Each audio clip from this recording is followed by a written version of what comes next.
What is up, gamers? FCast and Chill here. So after spending a big chunk of last year grinding cocks for a T-bow, I finally got one after 98 purples right before leagues started. Right after that, I spent some time grinding on leagues pretty hard and got dragon rank. And so I was taking a break from the main game. After coming back to the main game, I did spend some time at the Desert Treasure 2 bosses, and I essentially finished Vardorvis as well as Duke's Sicellus, or however the hell you say his name. And after doing that, really the next thing that I've been doing and has been on my radar has been ToA. So the Tombs of Amascut raid drops a lot of good gear that I really want to get. Now that I have a twisted bow, I really want to get full Masori for my twisted bow because that will increase the power of it greatly over the crystal armor that I currently have. And I want to get the Shadow. The Shadow is the best mage weapon in the game by far, and it's really essential for getting the Grandmaster combat achievements similar to the twisted bow. So we're going to be going to ToA and camping it until I have full Masori armor as well as a Shadow. So buckle up, we're going to be basically doing the same thing that I did at Cox, but now at ToA. And so with the ToA journey, my goal is to get to the ability to solo 400 level invocation raids as soon as possible. So the formula for the unique scaling at ToA scales up, your chance of getting a unique scales up pretty rapidly as you increase the invocation level up to 400. And then beyond that, it still does increase a bit, all the way up to 550, but at a slower rate. So I want to be able to get to where I can comfortably do 400s, and then we're going to grind those as much as possible. But the problem is right now I have little to no ToA experience.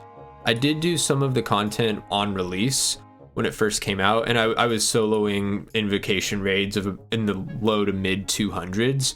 And I actually did that until I got both the Fang and Lightbearer, and I got pretty lucky. As you can see here, it only took me 28 kill count to get both of those doing solo 250s. So I haven't touched this raid in over a year. It's actually almost been a year and a half. So I'm a bit rusty, and I'm going to first go in and try to learn some of the basics and get some of the strategies down. And then we're going to pump up the invocation level as quickly as possible to get to those 400s. Before diving into experts, I'm going to be doing some of the lower level invocation raids around 150 first to learn the Insanity invocation. So Insanity is an invocation that speeds up the Wardens greatly, which is the final fight. It essentially just makes it way harder. Everything's more fast paced, everything's way more punishing if you make mistakes. And I've never really used this invocation before, so we're going to be, doing some lower level invocations with Insanity until I get decent at it and stop dying.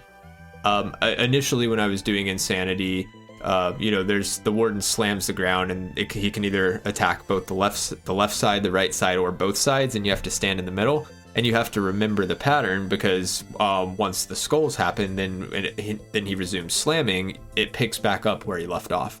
Initially, I didn't realize you could just stand at the back of the room and react to this, so I was trying to keep track of it in my head, which was very challenging with everything else going on. But as you can see here, I was struggling quite a bit early on, not having a great time. Well, I mean, I was having fun, just not having a successful time, I guess is a better phrase. But that's okay, we're here to learn, and I am not that good at the game, honestly. I just play a lot and practice a lot, so it might take a little bit to get it down. And there is our first kill with Insanity turned on. Had a death or two during the raid, but that's okay. I'm happy to get my first Insanity kill done. I'm going to keep doing a few more of these, and then we're going to move up to Expert. Alright, so it's been a few kills later. I ended up doing about 7 level 150 raids using Insanity, and now I feel like I'm moderately comfortable with it. So we're going to try a 300 here. So 300 invocation level is the cutoff for Expert, and if you do a Deathless 300, it's somewhere in the ballpark of about 5% chance of getting a purple unique item at the end of the raid, so not too bad. We're just going to try this out and see how it goes. And here's how my first attempt went. Honestly, I was struggling with the upset stomach invocation a lot more than I'd care to admit. Initially, it was not too easy for me. I did get it down eventually, but I died to Zebok quite a bit early on. It felt like upset stomach was just like a dice roll whether or not I'd get it. That said, there is a way to do it consistently. I'll share later, but yeah, this was a huge struggle. It seemed like I was just dying to like so many different things. You could actually see during the learning process here, I'm going through some of my death screenshots. I died a lot early on in pretty much every way imaginable. Lots of ways, just dying to Zabok from upset stomach, not getting behind the rocks successfully. Lots of dying, even to Kefri, from just like messing up, misclicking stupid stuff.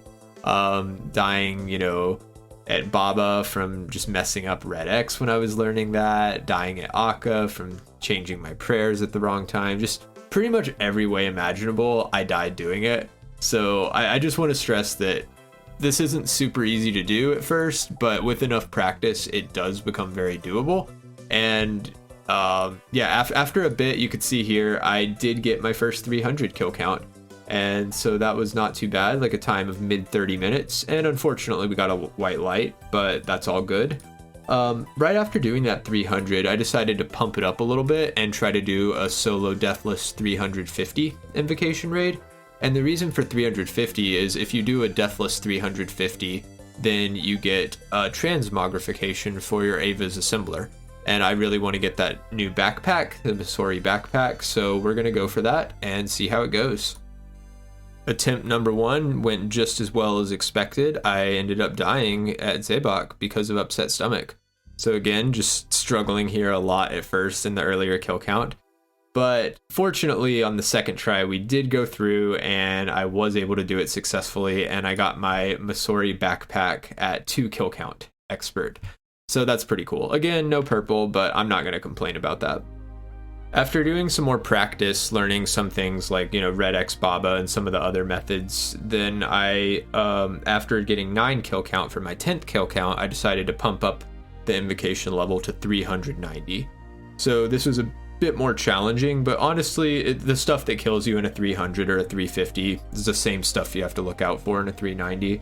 So I did 390 here, and I was successful in finishing the raid, and I was able to get another white light. One of the things I started doing as I pushed the invocation level past 300 is I started doing a method called skull skipping at Warden Phase 3. And so during this phase, Warden will throw out skulls, and you have to equip a melee weapon and hit them all before the skulls get absorbed back up into Warden. But there's actually a method to skip this. If you stand over to the left side of the arena here and then spam click one of the skulls, as they get sucked up away, you'll start running, and you'll actually run just at the right time to avoid the blast that Warden sends out. This shockwave will kill you in one hit if you don't kill the skulls.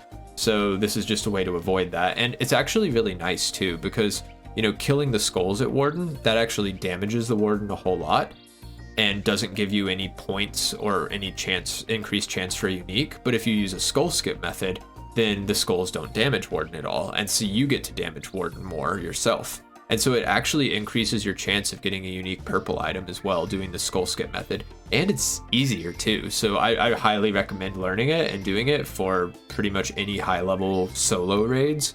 It's extremely useful. But it's just gonna up our chance a little bit here. And you can see, these 390s that I'm doing early on, they're approximately like 9%, slightly under that chance of a purple. So actually pretty solid. Like, we should be getting a purple every like 11.5 kills or something in that ballpark. So not too bad at all. That's actually already a better purple rate than the solo challenge mode Cox that I was doing, because that was more in the ballpark of 1 in 14-ish. And these don't even take as long either, and I'm still learning, so this is amazing. Like, purples are going to be rolling in later. But we're just going to camp 390s for a little bit till I get a bit more comfortable, and then we're going to try to up it to 400 and then just camp that indefinitely. And then a few kill count later, here at 19 kill count, I was able to successfully complete my first 400. Not too bad, again, not too different than a 390. I am going to play around with my invocation list a bit more, and I will share that later. But early on, I didn't have the most optimized invocation list, but I was at least able to get to where I could do these 400s deathless, and was starting to get semi-consistent at them. So the 400s, they're more like in the ballpark of 1 in like 10.5 raids for a purple, so that's actually really nice. And you can see my first one here was 46 minutes, but I do get way faster at them as I get more comfortable and play around with my invocations. But that's all I'm going to talk about for the raids themselves right now. Now I want to show you guys some of the loot from all the kills that I did. That said, I do want to mention, if you guys are curious about, you know, some of the strategies that I'm doing and how I'm doing these raids, I will make a solo 400 guide that's in the works. I'm going to be putting a very long, comprehensive guide together. So stay tuned and subscribe if you want to see that. But for now, let's go through all the kill count and show what items I got in my first 100 expert solo ToA.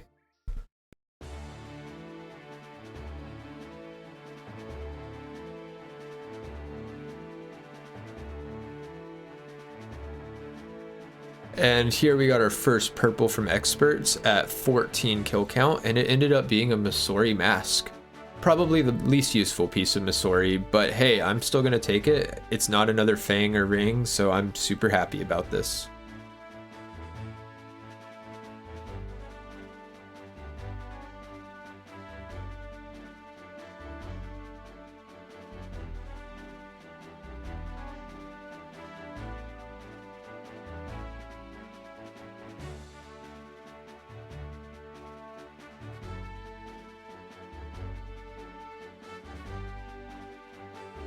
And at 45 kill count, we got a duplicate Fang.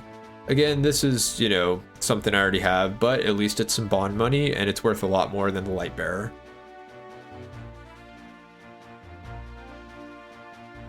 You can see here for kill count number 50, I actually did a level 425 invocation raid just to get that Minophyte ornament kit. So back to 400s after that, but just wanted to try it out and see if I could do it.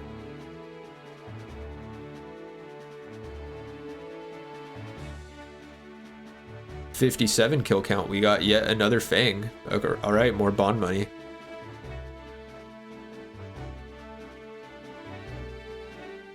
$63 kill count, we got a light bearer. So this is kind of unfortunate. It's kind of the equivalent of getting an arcane from Cox. Kind of sucks, but whatever. I mean, it's another purple.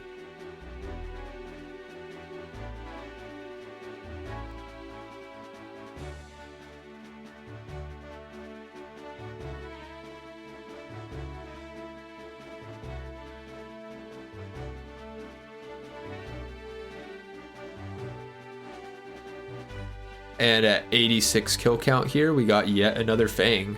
Getting a little annoyed of getting all the Fangs and rings. For reference, it's about 58% of a chance to get either a Fang or ring from each purple. So I'm getting a bit more than that right now, but that's okay.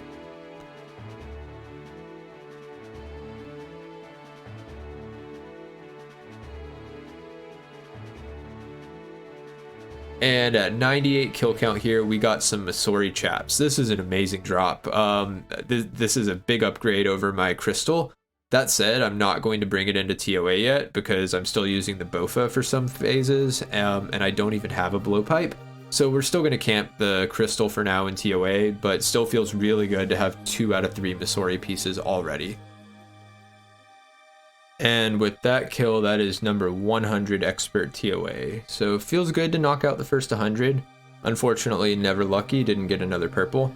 But that's alright. Like I said, we already got 2 out of 3 Masori pieces. Here's what the log is looking like right now. And I'm honestly super happy with that. Yeah, this is a really good start. I have high hopes for this. I'm really hoping that it doesn't take me 98 purples to get a shadow and still be missing the Masori top at that point. Surely that won't happen to me again, right? But that's all right. And now that I've done 100, I'm gonna come in here and grab this Icthlorin's Shroud tier 1. Kind of a cool collection log slot there.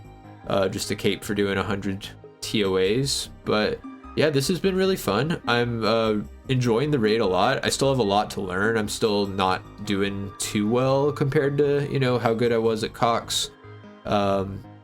Yeah, unfortunately, the only gem we got was the red gem from all this, so still missing that blue and yellow one, the more useful ones. But yeah, that's all right. We're gonna just keep at it, and I will be back with more ToA once I get to 300 kill count. And like I said, I'm gonna put together a guide. I'm gonna be putting a very comprehensive guide together on how to do solo 400s, and hope to share that with you guys before too long. So again, you know, like and subscribe to the video. Follow me on Twitch if you want to see me grind some of these ToA at some point. And feel free to just, yeah, tune in next time. We'll have some more ToA content for you. Hopefully we can get the spoon to shadow. And I will catch you guys later. Thanks for watching.